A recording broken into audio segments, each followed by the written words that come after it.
ஆண்டவரும் உலக இரட்சகருமாகிய இயேசு கிறிஸ்துவின் நாமத்தில் எக்ஸோடஸ் டிவி அருளுரை துளிகள் வழியாக இந்த நல்ல வேளையில் உங்களை வாழ்த்துகிறோம்.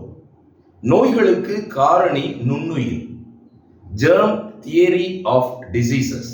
தூத்துக்குடியில் என்னுடைய நண்பர் ஒருவர் உலகளாவிய நுண்ணுயிர் மருத்துவர் என்கிற பட்டம் பெற்றவர். உலகத்தில் அநேக நாடுகளுக்கு சென்று அவர் இந்த நுண்ணுயிர் குறித்ததான சொற்பொழிவை நிகழ்த்தி இருக்கிறார். அவரோடு கூட நான் பேசிக்கொண்டிருந்த பொழுது, உங்களுக்கு பிடித்த விஞ்ஞானி யார் என்று அவரிடம் கேட்டேன்.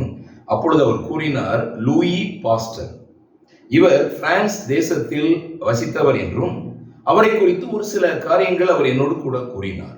காலையிலே எழுந்து கல்லூரிக்கு வழக்கம் போல அவர் செல்லும் பொழுது தெருக்களில் உள்ள பெண்கள் ஏராளம் பால் கெட்டு போனதை அவர்கள் தங்களுடைய தெருக்களில் கொண்டு வந்து வெளியே ஊற்றுகிறார்கள். இதை அவர் கவனித்துக் கொண்டே போகிறார்.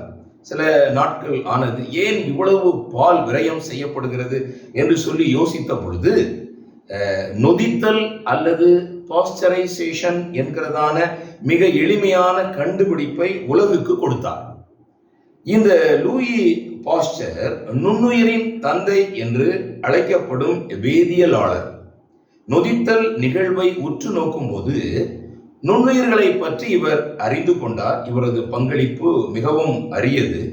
இவர் நடத்தின ஆய்வுகளின் பலனாய் பல நோய்கள் நுண்ணுயிர்களினால் ஏற்படுகின்றன என்பதை கண்டுபிடித்தார். தடுப்பு மருந்து, நுண்ணுயிர் நொதித்தல் மற்றும் பாஸ்டரைசேஷன் என்கிறதான கொள்கைகளை உலகுக்கு ஏற்படுத்தி புகழ் பெற்றவர். நோய்க்கான காரணங்கள் மற்றும் அவற்றினுடைய தடுப்பு முறைகள் குறித்த ஒரு ஆராய்ச்சி உலகத்துக்கு திருப்பு முனையாக அமைந்தது என்றும் கூறலாம். அன்றிலிருந்து பல உயிர்களை காத்து வருகிறது.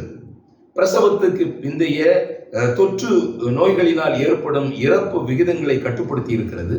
அது மாத்திரமல்ல, வெறிநாய் கடி மற்றும் ஆந்த்ராக்ஸ் போன்ற நோய்களுக்கு தடுப்பு மருந்துகளை அவர் கண்டுபிடித்தார். இவர் இந்த ஜெர்ம் தியரி என்கிறதான இந்த கிருமி கோட்பாட்டை நேரடியாக ஆதரிக்கிறார். இந்த கோட்பாடு மருத்துவத்துறைக்கு மிகவும் பயன்படுகிறதாக இருக்கிறதை நாம் உலகத்திலே அறிந்து கொள்கிறோம். அது மாத்திரமல்ல, இந்த பால் தயிராக மாறுகிறது அல்லவா, அதே போல இந்த மிகப்பெரிய இந்த பால் தயிராக மாறுகிறதான அந்த நிகழ்வையும் அவர் கண்டுபிடித்து உலகத்திற்கு பெருமதிப்பு வழங்கினார். அந்த பாலுக்கான மதிப்பு உலகமெங்கும் இன்றைக்கும் குறையாமல் இருந்து கொண்டிருக்கிறதை நீங்கள் காணலாம். அன்புக்குரியவர்களே, பாவம் ஒரு நோய். பரிசுத்த வேதம் மட்டுமே இந்த உண்மையை உலகுக்கு வெளிப்படுத்துகிறது. ஏசாயா 1:5-6 வசனங்கள். இன்னும் நீங்கள் ஏன் அடிக்கப்பட வேண்டும்? அதிகமாய் விலகி போகிறீர்களே. தலையெல்லாம் வியாதியும் இருதயமெல்லாம் பலட்சயமாய் இருக்கிறது. உள்ளங்கால் தொடங்கி உச்சந்தலை மட்டும் அதிலே சுகமே இல்லை. அது காயமும் வீக்கமும் நொதிக்கிற ரணமும் உள்ளது. அது சீல் பிதுக்கப்படாமலும் கட்டப்படாமலும் எண்ணெயினால் ஆற்றப்படாமலும் இருக்கிறது என்று வேதம் கூறுகிறது.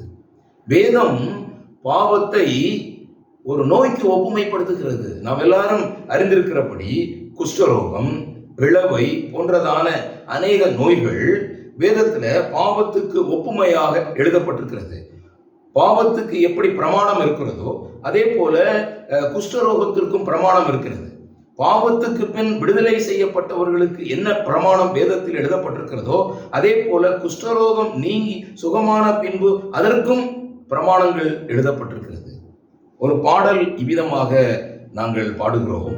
பாவமே அது பொல்லாவீஷமே, அது உன்னை நாசமாய் போகச் செய்வதும் திணறலில் வேகச் செய்யுமே எந்த காலமும் பாருமே, இயேசு பாதம் சேருமே, பாரில் பாவம் தீருமே. இந்த பாவத்துக்கான காரணமான நோய் அல்லது இந்த நோய்களுக்கான காரணமான பாவம் எல்லாம் இணைந்திருக்கிறதை வேதம் தெளிவாக கூறுகிறது. பாவம், வியாதி, மரணம், அழிவு, இந்த மூன்றும் மனிதனுடைய வாழ்க்கையிலிருந்து பிரிக்க முடியாது. பாவம் வியாதி, மரணம், மனிதன் அழிவுக்கு உட்படுகிறான். அப்படி என்றால் இந்த நோய்களுக்கான இந்த நுண்ணுயிர் பாவம்.